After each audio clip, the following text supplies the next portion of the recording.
నా అడ్డాలోకి నువ్వు వస్తే నీ ఇలాఖాలోకి నేను ఎంట్రీ ఇస్తా. ఇదేదో సినిమా డైలాగ్ కాదు. ప్రస్తుతం తెలంగాణ నేతల తీరు ఇలాగే ఉంది. బీఆర్ఎస్ కి పట్టున్న ప్రాంతాల్లో సీఎం రేవంత్ పర్యటించగా రేవంత్ సొంత జిల్లాలో పర్యటించి ఆయనను టార్గెట్ చేశారు హరీష్ రావు. తెలంగాణ రాజకీయాల్లో కీలక నేతలు సీఎం రేవంత్ రెడ్డి, మాజీ మంత్రి హరీష్ రావు ఒకరినొకరు టార్గెట్ చేసుకుంటున్నారు.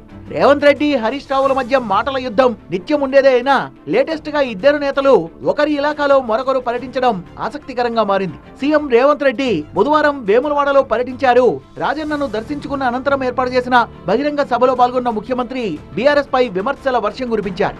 మాజీ మంత్రి హరీష్ రావు సీఎం రేవంత్ సొంత జిల్లా మహబూబ్ నగర్ లో పర్యటించారు. కురుమూర్తి స్వామిని దర్శించుకొని పాలమూరుకు తమ హయాంలో ఏం చేశామని చెప్తూ రేవంత్ వైఫల్యాల్ని ఎండగట్టే ప్రయత్నం చేశారు. వేములవాడ సభలో స్థానిక అంశాలను ప్రస్తావిస్తూ బీఆర్ఎస్ పై విమర్శలు గుప్పించారు సీఎం రేవంత్. గత 10 ఏళ్లలో బీఆర్ఎస్ పాలనలో ఇక్కడి ప్రజల సమస్యలు పరిష్కారం కాలేదని, మిడ్మానేరు నిర్వాసితుల సమస్యల్ని పరిష్కరిస్తామని హామీ ఇచ్చారు. ప్రాంతంలో వాయిదా పడుతూ వస్తున్న సాగునీటి ప్రాజెక్టుల్ని పూర్తి చేస్తామని తెలిపారు. ఈ నెల 30న మరోసారి మంత్రి ఉత్తమ్ కుమార్ రెడ్డి ఇక్కడికి వచ్చి ప్రాజెక్టులపై సమీక్షిస్తారని చెప్పారు సీఎం. తప్పకుండా కరీంనగర్ జిల్లా ప్రజలకు నేను ఒక మాట ఇవ్వదలుచుకున్నా. 100% ఈ నవంబర్ 30 తారీఖు లోపల మళ్ళీ ఉత్తమ్ కుమార్ రెడ్డి గారు మీ జిల్లాకు వచ్చి ఈ జిల్లాలో ఉన్న సాగునీటి ప్రాజెక్టులు అసంపూర్తిగా ఉన్న వాటిని అన్నిటినీ సమీక్షించి ఎంత కాలంలో పూర్తయితాయి, ఎంత నిధులు కావాలి, మన ప్రభుత్వం ఆ ప్రాజెక్టులను ఎలా పూర్తి చేస్తుందో పెద్దలు ఉత్తమ్ కుమార్ రెడ్డి గారు మీ ఎమ్మెల్యేల సలహాలు సూచనలు తీసుకొని తప్పకుండా ఆ ప్రాజెక్టులను పూర్తి చేయడం జరుగుతుంది అని చెప్పి నేను ఈ వేదిక మీద నుంచి చెప్పదలుచుకున్నా.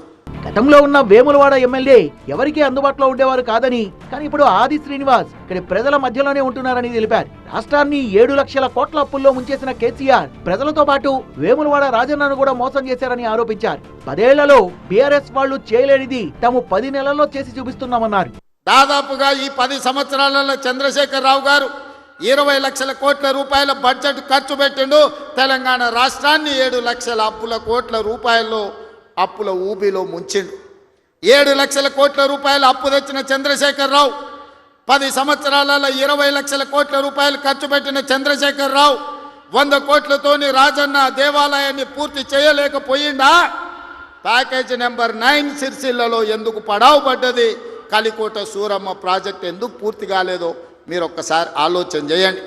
ఇవాళ మీ రోడ్లు వెడల్పు విషయంలో కానీ మీరు ఆనాడు ఎమ్మెల్యేగా ఎన్నుకున్న ఆయన 3 సార్లు గెలిచినట్టు ఉన్నాడు. ఆయనను గవ్వాలంటే మీరు జర్మనీకి పోవాల్సిన పరిస్థితి ఉండే. కానీ ఇవాళ ఆది శ్రీనివాస్ మీరు పోవాల్సిన పని లేదు. మీ గల్లీకో, మీ తండాకో, మీ ఊరికో రోజు దయ్యం పట్టినట్టే తిరుగుతుండే ఆది శ్రీనివాస్. మహబూబ్ నగర్ జిల్లాలో పర్యటించిన హరీష్ రావు సీఎం రేవంత్ తీరుపై మండిపడ్డారు.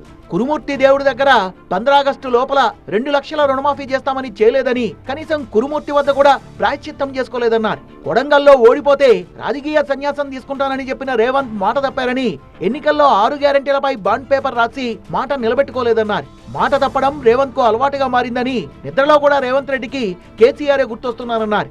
మొత్తంగా వరంగల్ రైతు భరోసాలో ఇచ్చిన 9 హామీల్లో ఒక్కటంటే ఒక్క హామీ కూడా అమలు చేయకుండా రైతుల్ని మోసం చేసినటువంటి నాయకుడు ఈ రేవంత్ రెడ్డి. ఇలా మహబూబ్ నగర్ పేరు చెడగొడుతున్నాడు. మహబూబ్ నగర్ జిల్లా ప్రజలు ఎంతో ఆత్మీయులు, ప్రేమ గల్లోళ్ళు, మాట తప్పనోళ్ళు. కానీ రేవంత్ రెడ్డి అన్ని కూడా మోసం, దగ, మాట తప్పి పాలమూరు పేరు చెడగొట్టే ప్రయత్నం చేస్తున్నాడు. కురుమూర్తి దేవుడి మీద ఒట్టు పెట్టిన మాట తప్పుతాడే. కురుమూర్తి దేవుడి మీద పెట్టితే కనీసం తప్పైందనే చెప్పాలి కదా, అది కూడా చెప్పనటువంటి వ్యక్తి. వరంగల్ రైతు డిక్లరేషన్ లో ఇచ్చిన ఒక్క హామీని కూడా రేవంత్ సర్కార్ అమలు చేయలేదని, సీఎం రేవంత్ వచ్చాక రైతు బంధు సహా కేసీఆర్ స్కీమ్లన్నీ ఆపేశారని విమర్శించారు. 6 గ్యారెంటీలు అమలు చేసే వరకు రేవంత్ సర్కార్ ను వదలబోమన్నారు. అంటే చెప్పింది చేయడం చేతగాక, చెప్పింది ఆయనకు చేయడం చేతనైతే లేదు. రైతు భరోసా ఇచ్చుడు చేతనైతే లేదు, 4000 పింఛన్ ఇచ్చుడు చేతనైతే లేదు, రుణమాఫీ చేయడం చేతనైతే లేదు, మహాలక్ష్మి 2500 ఇవ్వడం చేతనైతే లేదు. చెప్పింది చేయడం చేతగాక కేసీఆర్ గారి పైన కుసంస్కారంగా, నోటితో ఉచ్చరించలేని భాషలో ఆయన మాట్లాడుతూ ఉన్నాడు. అంత సంస్కారహీనంగా ఒక ముఖ్యమంత్రులు మాట్లాడరు. మాకు మాట్లాడరాక కదా, అంతకంటే గట్టిగా మేము కూడా తిట్టగలుగుతాం. రేవంత్ రెడ్డి తిట్టలేక కాదు కదా, కానీ మాకు సంస్కారం ఉంది. ప్రజాపాలన ప్రజా విజయోత్సవాల పేరుతో సీఎం రేవంత్ ప్రజల్లోకి వెళుతూ బీఆర్ఎస్ ను టార్గెట్ చేస్తున్నారు. ఏడాది పాలనలో తాము సాధించిన విజయాల్ని వివరించడంతో పాటు బీఆర్ఎస్ ను కార్నర్ చేసేందుకు ప్రయత్నిస్తున్నారు. రేవంత్ ఏడాది పాలనను ఎండగట్టడమే లక్ష్యంగా విమర్శలు గుప్పిస్తున్న బీఆర్ఎస్ కాంగ్రెస్ ప్రభుత్వ వైఫల్యాలను ఎండగట్టేందుకు ప్రయత్నిస్తోంది. దీంతో రాబోయే రోజుల్లో ఈ రెండు పార్టీల మధ్య మాటల యుద్ధం మరింత పీక్స్ కు చేరే అవకాశాలు కనిపిస్తున్నాయి.